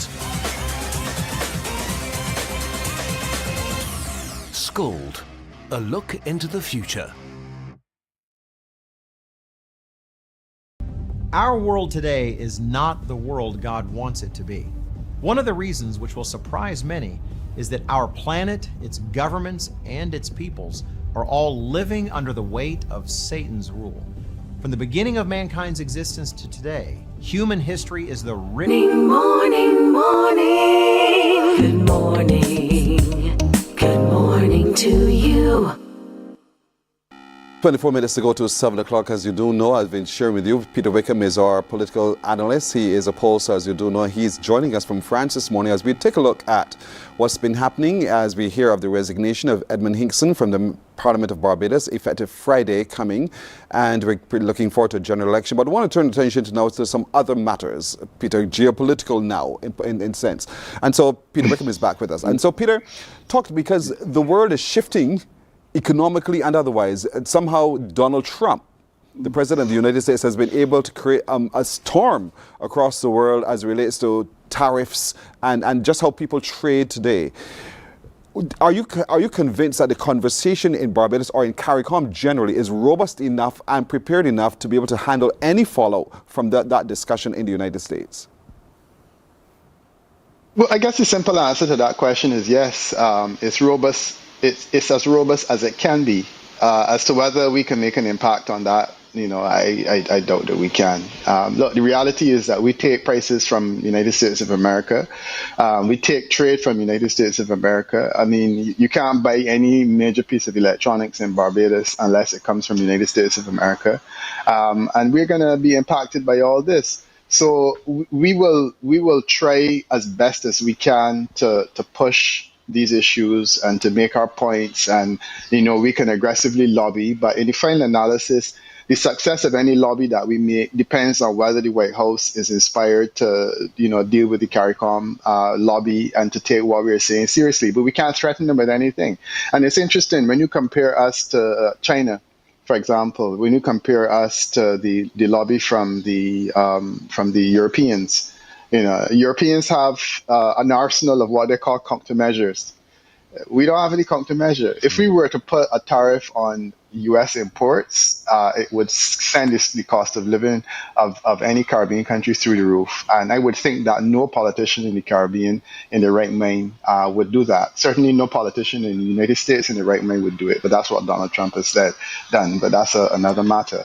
But I don't believe that we can consider countermeasures. So basically, we got beg for blay, and I think that that's what it comes down to. The extent to which our begging for blay has helped, we'll see. It's interesting that in all of this, initially there was a conversation about Cuban nurses and doctors coming to the Caribbean to work. That has disappeared from the table, interestingly enough, without any comment from the White House one way or the other. I can only hope that we will be as successful in relation to other lobbies that we have had. But yeah, there's only so much that we can do. What do you see about how the only so much that we can do affect the political chances of any political parties in the Caribbean? Trinidad is preparing for general elections in a matter of days, and if Trinidadians and Trinbagonians don't feel that their government has been successful in affecting any change at all, how do you see that affecting that outcome?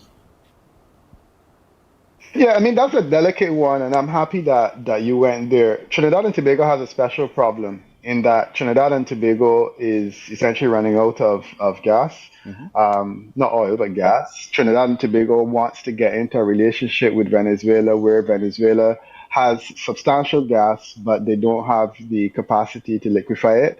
And it would have been essentially a marriage made in heaven in a sense, because, Trinidad and Tobago has the capacity, Venezuela has the gas. The United States of America has taken issue with that relationship and has essentially said that if that relationship goes through, that they will sanction the product. And of course, the United States of America was one of the major buyers of Trinidad and Tobago gas, and it could have a huge impact. So I would say that the trade issue that we face, which is, importing inflation, is one thing. Trinidad and Tobago has a special problem in that the sanctions on this Trinidad-Venezuela deal will have a huge economic impact on Trinidad and Tobago in the future in terms of their energy sector and the growth and development of it. And it's also a project that they have committed considerable resources to.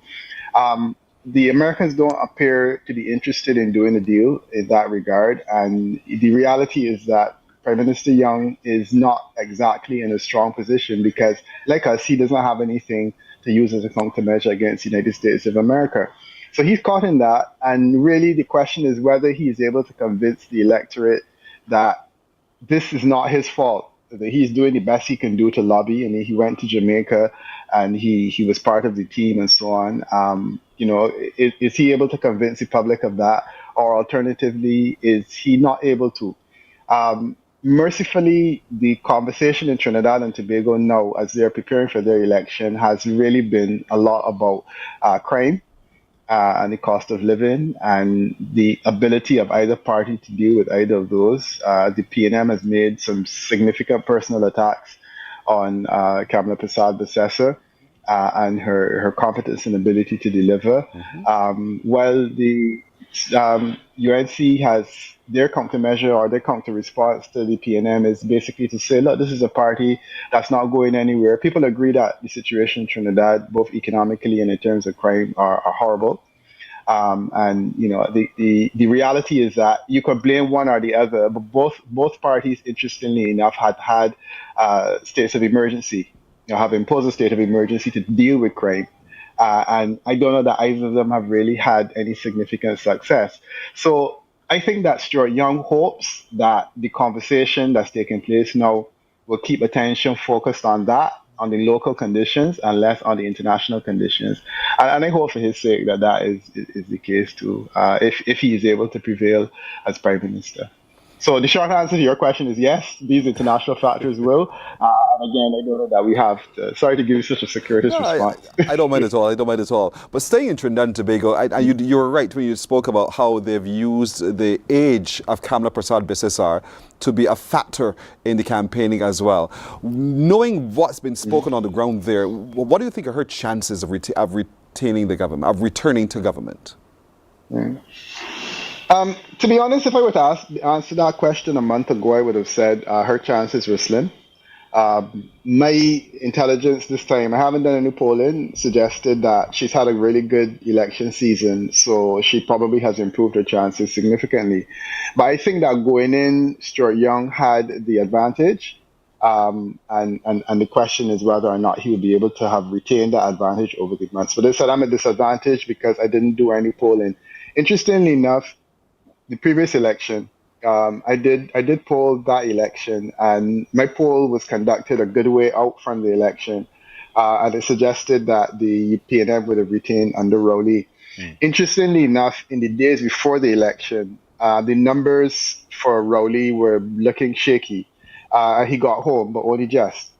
I think that the reality is that the conversation in Trinidad and Tobago changes and evolves. And I don't know that. Certainly then I would never have used a month-old poll to predict. And I don't know what the polls are saying this time around. But as I said, the word is that she seems to be doing better than expected. On the face of it, one of the challenges that people had last time was that the polling suggested that both candidates were in people's view past it. Rowley and Kamala Persad-Bissessar, both people felt that look, they had ed enough of them. And it was a conversation similar to one that years ago Trinidadians had, where they were saying that they're presented with Mazio Pandey and Patrick Manning, and in their opinion, there were two men who were past it. My sense is that in a conversation like that, Stuart Young, who is a relatively young guy, presents himself, should really excite people because he's given an alternative that is not there otherwise. He is not known, he's new, he's fresh. Stuart Young is mixed race, which is an important factor in Trinidad and Tobago. He's become the first mixed race prime minister that Trinidad and Tobago has ever had. And those are the things which I think are his selling points. But clearly there's something else that is missing that the campaign has demonstrated, where people seem to find that his ineffectiveness or his inability to impact on the issue of the cost of living and crime in particular, are something that are problematic. So we see how it works out. I can't make any predictions, but I will be keenly watching on Monday, the count on Monday night. We'll be keenly watching you and your responses as well. So, Peter from France, thank you so much for joining us this morning, for sharing your insights on not just local politics, but regional politics. Okay, always good to sit with you, Pearson. Take care. Likewise, you too. We're back with more on Morning Barbados in just a moment. Morning, morning, morning. Good morning. Good morning to you. Some ask, what makes Barbados so special?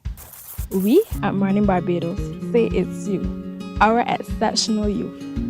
You are talented, resilient, and inspirational. You are the epitome of the Barbadian spirit, testing the boundaries of your creativity. If you are an entrepreneur, artist, baker, designer, author, or have done anything you think should be highlighted, email us at morninbarbados@cbc.bb. Let us show the world our exceptional Bajan youth. The Ministry of Youth, Sports and Community Empowerment's Bridges television series is back. Join us every Wednesday at 8 p.m. Morning, morning. Good morning. Good morning to you. All right, with 13 minutes now to go to the hour of 8 o'clock here on Morning Barbados. We did tell you that we were hoping to have Dr. John Barker with us this morning to look at women's health. Unfortunately, he has someone else's medical emergency to attend to, so he can't make it here this morning, but hopefully we'll have him in real soon. We did have that conversation with Bishop Neil Canterbury, and while he didn't get to quite finish all of the steps about the process, we did stop at the fact that when it's a black smoke for the election of a new pope, it means they have not yet met a decision. The white smoke indicates that it does. But did you also know that having decided that there is a new potential pope, the cardinals will ask that candidate who was selected whether he accepts, and he has an option to say no. Who'd have thunk? Yes, so the one they've accepted can say no. And if he accepts, then he chooses his papal name. He decides the name, his papal name that he wants to be called by. And of course, as you know, the white smoke means a whole host of things. So we'll continue watching what's happening at Vatican City as we prepare for that Mass in Barbados this afternoon at 5:30 at the Roman Catholic Cathedral to pray for the body of Pope Francis, and as Catholics and Christians on the world, in Barbados as well, to come together in prayer for the Pope. All right. You've been on social media. I know you've been. I'm sure you've seen this video we're going to share with you now. It's a Barbadian who's in the United Kingdom who, when you hear it, you just can't wait to move to it. And he has created quite a buzz in that competition there in the UK. Who is he and what is it that he's doing? Look at your screen right now.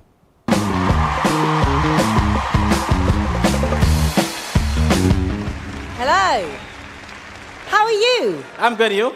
I'm really good, thank you. What's your name? Where are you from? Okay, so my name is Ramon, also known as the Singing Binman. Singing Binman? Yes. Oh, nice. I am originally from Barbados, but I live in Great Yarmouth, the east of England. So your day job is this? A Binman, yes, I'm a Binman. Okay, and what's the big dream for you? The big dream for me is to be an entertainer. I'm always singing. No, I bet people love it when you show up. Yes, they do. Do you think you can win this show? Of course. Well, listen. The stage is yours. Go for it.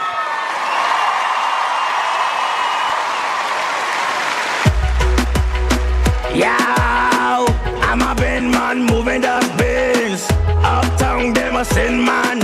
I'm the singing bin man. This is what it like to be a bin man. I'm a bin man, bin man, bin man. I'm a bin man moving the bin. Yeah, yeah.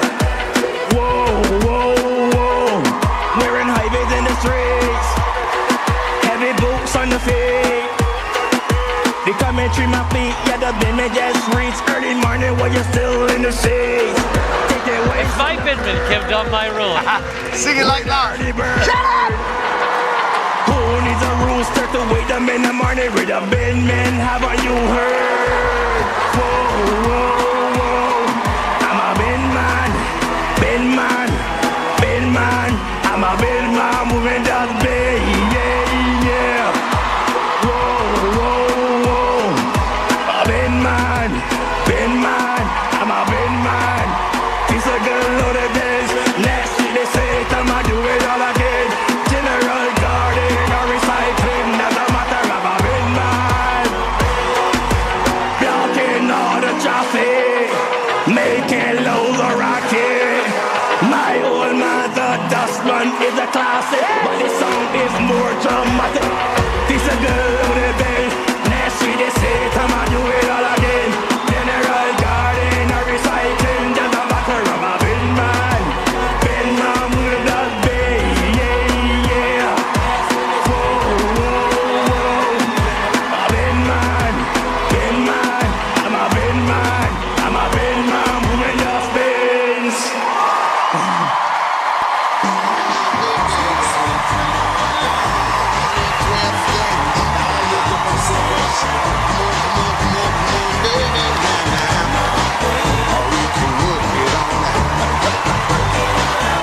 Binman, I love your natural groove. You're a massive hit. Oh, Ramon, it was so much fun, and you've got a real charisma, great charm. I love that. That was brilliant. That was just one of those auditions where I loved every second of it. I loved the track. Did you make the song? Yes. Brilliant. You have written other songs, right? Yeah. Not just about bins, though.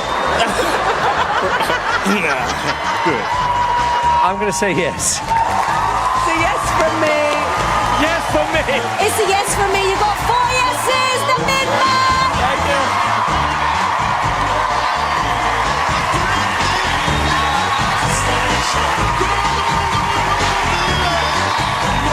Yes, Ramon. That was amazing. Oh my God. Do you know what? That was a really nice surprise. Brilliant, man. The judges loved it. And they want to see more songs. You got more songs? Good. By the way, that's a great little song. But that could be a summer hit. I'm a big fan. I'm a big fan. Bajans, boy, Bajans. We go it and we do it wherever we go indeed. So well done to Ramon. If you know how to find him, send us an email quick to morninbarbados@cbc.bb. morninbarbados@cbc.bb. We want to talk to him on Morning Barbados as well. So if you are a relative, if you know Ramon, send us his contact, send us his details. Our producer will be happy to make contact with him. So let's talk to Ramon, the big man. Right. Anton Deck, they had such fun bringing the garbage on to drop into Bin Man's garbage can. All right. Rihanna is already taking her brand across the Caribbean. She's doing it successfully across Europe and the United States. She's opened up her line here in Barbados, and she moved to the Fontana Pharmacy in Jamaica recently, and thousands came out already to snap up what she has to offer. Let's take a look. I'm here at Fontana on Waterloo Road, and today is the launch of Fenty Beauty here in Jamaica. Fenty Skin, all things Fenty you can find here at Fontana. Now the girlies are coming in to purchase. I mean, I'm so excited that Fenty is finally in Jamaica. Fontana has always been a mecca for all things makeup, and I'm super excited that Fenty is finally in Jamaica. So this has been a long time in the making. Besides Fenty, you know, I mentioned in my speech that we have seen the growing demand for beauty, as well as like more elevated brands, as we like to call them. So this has been a couple of years in partnership, and honestly, since she launched the brand in 2017, we have been really trying to partner. But they just recently decided they were going to expand into the Caribbean, and so we've just been working really closely to them to demonstrate that we could execute their vision and what they wanted. As a small country, like this feels like I'm at a foreign event, so I love that. I love the energy. Yeah. What was your reaction to getting a PR package before today? How did you expect me to feel? I was so excited, and I just felt really grateful because I have been working with Fontana for some time and doing my own content. So to get a bag just meant a lot to me. I do own a ice balm, which is like a plumping balm, and I do see it here as well. And I do have on my shimmer. How many carats? That's the name. So I'm interested in those for sure. I'm obviously interested in the body butters. Let's take a look. So you have these that are in the bigger size. They're also in the travel size. Everybody's just excited to finally see it here. I think some people never thought that day would happen. I know they were super disappointed when we were not part of the original launch, but guess what? We got that big video on our own that nobody else got. And so I think they really listened and understood that Jamaica was a very important market. And I hope the customers continue to buy.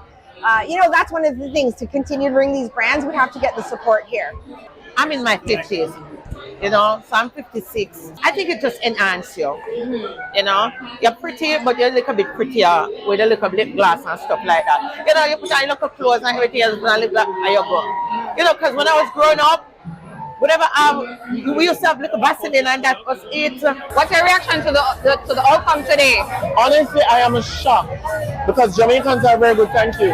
Jamaicans are very good at acting as if they're not no matter them. You know, the 6 stars on the streets, and they're like, oh, no big deal. But it shows the magnitude of Rihanna's brand and what Fenty Beauty represents to us as Caribbean people. And I'm just absolutely proud to be here and to see it happen in real time. How do you feel about the outcome today? I think it's amazing. I expected that, you know. The only little thing I really would love is Rihanna did copy, but I understand. It's fine. You're a little disappointed in that? A lot of disappointed. Yeah. Girl, where are you, girl? But I mean, regardless of whether or not she comes to maybe Mobe, maybe she pops up later, we don't know. Regardless if she's here or not, we're just super excited to have Fenty here. Excited that we have this opportunity in Jamaica and the products are here for us. We have a feeling to shop coming up, but this year later, something I got keep and she got there. Yeah, you're keeping your fingers.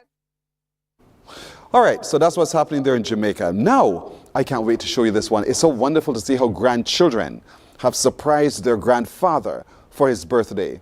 Be created to share this one with you for the longest while. Take a look.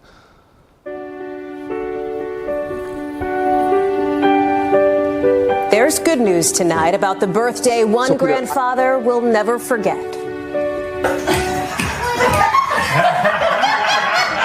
This isn't just any birthday party. That's Dave Squilla sitting there, celebrating his 70th with a twist. A blast from his past, featuring his family. All 9 of his grandkids surprising him, dressing up as versions of him over the years. As a little boy, all grown up as Dad, and now their Papa, to the delight of the family and to so many others. Their video getting more than 10 million views online. Dave, what did it mean for you to have your family come together to do this for you, for your birthday? It was probably the best thing that I've had happen to me in a while. The kids did a great job. It meant the world to his wife, Marlene. I was so happy to see my husband so happy and smiling and giggling. It was very, very touching. She and their daughter Amy were the brains behind the camera, finding the photos and putting the family to work. The only thing that we had in-house was the snowmobile suit because he still wears that to snowblow the driveway. On the big day, a quick change after dinner before the big debut. It was my life, 9 pieces of my life, and with 9 of my grandchildren. It was going down memory lane. It's not just Dave's family trying this trend. The Harrises in South Carolina showed out for their grandpa's 80th. Oh my God. And the Webb family in Tennessee dressed up as 7 eras of their grandpa. For so many, including the Squillas, it's all about committing to the bit. Those socks are beautiful. I made them. How did you hope to make your grandpa feel in that moment, Noah? As long as he was happy and laughing, that's all that mattered to me. Morning, morning, morning. Good morning. Good morning to you. The Ministry of Youth, Sports and Community Empowerment's Bridges television series is back. Join us every Wednesday at 8 p.m. with a repeat on Saturdays at 5:30 p.m. on CBC TV 8.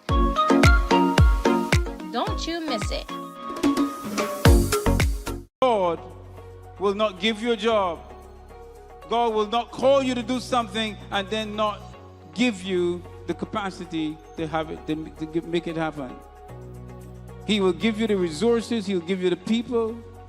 Morning, morning. Good morning. Good morning to you. Oh, that was a great way to end it today, indeed. But my tears are still pouring from my eyes. It was fantastic. Just a little laughter, a little lightness in the morning. Folks, that's it for today. Thank you so much for keeping us company. Remember, share the show. Little Crew says thank you all. We'll see you tomorrow. Wake up, wake up, wake up, wake up. Barbados, get up. Good morning.